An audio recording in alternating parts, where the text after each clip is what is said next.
Hey, how are you? I'm Ben Rosenfeld and I'm a stand-up comic.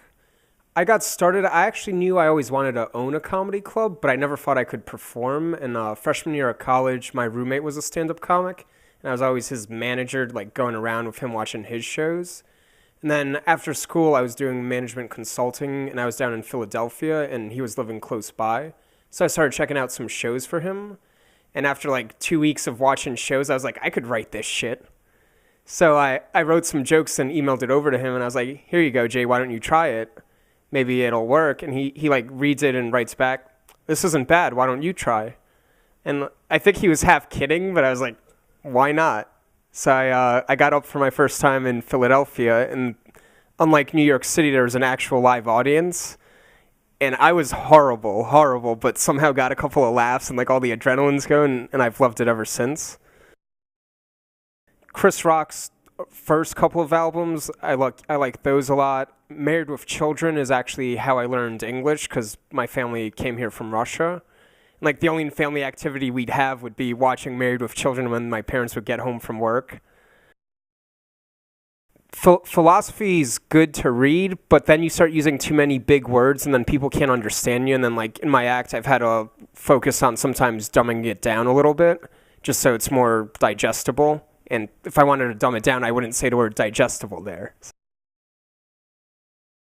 I'd go with John Stuart Mill, but just his On Liberty book, which is different from, because he had two different political philosophy theories.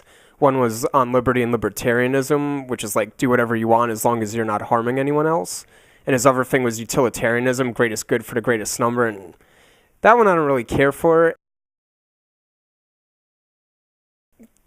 One thing I've learned is to have like good save lines so that when a couple of things in a row don't hit, you get the audience back. And a lot of my material's kind of edgy, if you will. So I'm learning, and one of my goals is to learn if when I lose an audience, how to bring them back.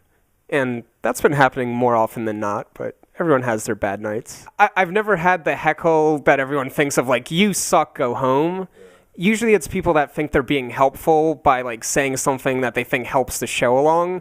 So you just kind of acknowledge it and play along and usually bring the audience back. The most annoying kind of heckling is when people are just talking and not even talking to you. They're just drunk and oblivious and they don't realize it's not television and we hear you. And like you'll address it and they still go back to talking. And you kind of address it a couple times and I'll just start talking over them and then hopefully they shut up. Or one thing I do when that happens is like if someone's just talking and not to you, because when they're talking to you it's easy, but like if they're just talking and talking, I'll like make stuff up, like you guys can negotiate who's blowing who later, or something like that. I have a weekly show in Astoria at RSVP Lounge. It's on Broadway between 43rd and 44th Street. It's a totally free show, 2-for-1 drinks, and I get some of the best comics in New York City to come by and do a set every Tuesday, 8 o'clock, indefinitely. So come on out to that.